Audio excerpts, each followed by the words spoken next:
Ah, it's been a while. Of course. Go ahead. Oh, now there's a question I wasn't expecting. Very well. I'll tell you what I know once more. The once renowned Raiden Gokuden, comprised of 5 branches. Amenoma, Futsu, Isshin, Hyakume, and Senju. The art of forging practiced by these 5 clans was first taught to them personally by the almighty Shogun. Over time, the 5 branches diverged from one another as generations of bladesmiths honed and perfected their craft until they became 5 distinct traditions. Most of the great swordsmith clans of old have since fallen into decline, and for a long time, only the Amenoma branch kept its art alive. But fortunately, Kaedehara Kazuha recently returned to Inazuma and took up the mantle of the Isshin art. Now, 2 clans remain of the original Gokuden 5. If my memory serves me right, you yourself were present when he forged the Isshin blade. Oh yeah, we were! Paimon remembers that now. We learned a bit about the decline of the Raiden Gokuden then too. It seems like such a shame.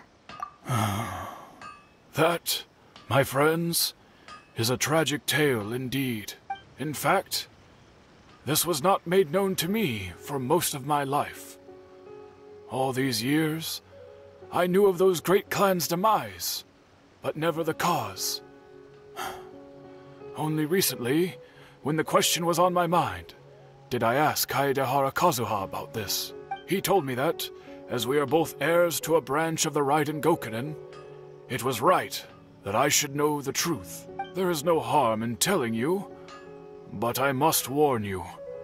It is a dark and sorrowful tale. The Raiden Gokuden were the targets of a murderous rampage by a vengeful bladesmith. Vengeful?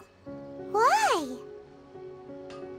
400 years ago, so I'm told, there was a catastrophic malfunction in Tatarasuna's furnace.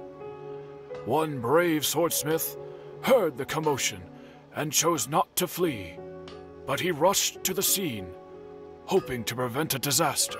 Tatarasuna was home to a state-of-the-art forging and smelting operation in that day, and overseeing it was the armory officer. His surname was Niwa, though he had family ties to the Kaedehara clan. Knowing that they had just one chance to save countless lives, Mr. Niwa and the swordsmith leaped together into the furnace.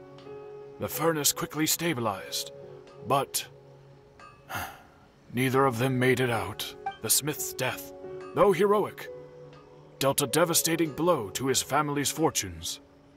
His orphaned son was left to fend for himself, and grew up deeply resentful at the world. In his heart, the whole of Inazuma was culpable in his tragedy. He hated the almighty Shogun for her apparent indifference towards his father's death, and he hated everyone who had done nothing to try and save him. Powerless and destitute, the only legacy he had to pass on to his children was his hatred.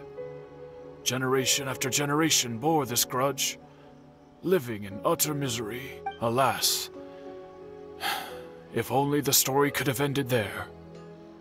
But 100 years ago, the then head of this family reached the end of his wits. He could bear their fate no longer, and yet he could do nothing to change it. Finally, he made a drastic decision to take revenge on the Raiden Gokuden. In doing so, he sought to vent his pent anger and shake the very foundations of Inazuma's forging industry. In his fury, he murdered indiscriminately, killing even bladesmiths from the Hyakume clan, which he belonged to.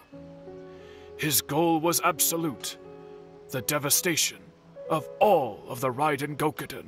But when he came to the Kaedehara and Kamisato clans, his killing spree came to an abrupt end. He failed to catch them unawares. They fought back fiercely, and they did not spare his life. That is why the Kaedehara clan and their Isshin art survived that day. I suppose they were the lucky ones, under the dire circumstances.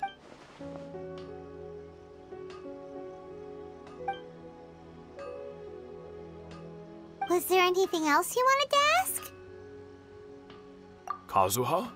Why, yes. Just yesterday, in fact. We spoke for a while over some tea. He seemed well.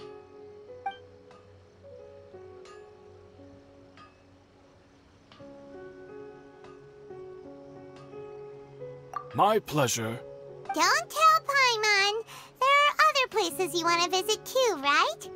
Your expression says it all. You can't hide anything from Paimon. On to the next stop. Lead the way, traveler. Paimon will be right behind you.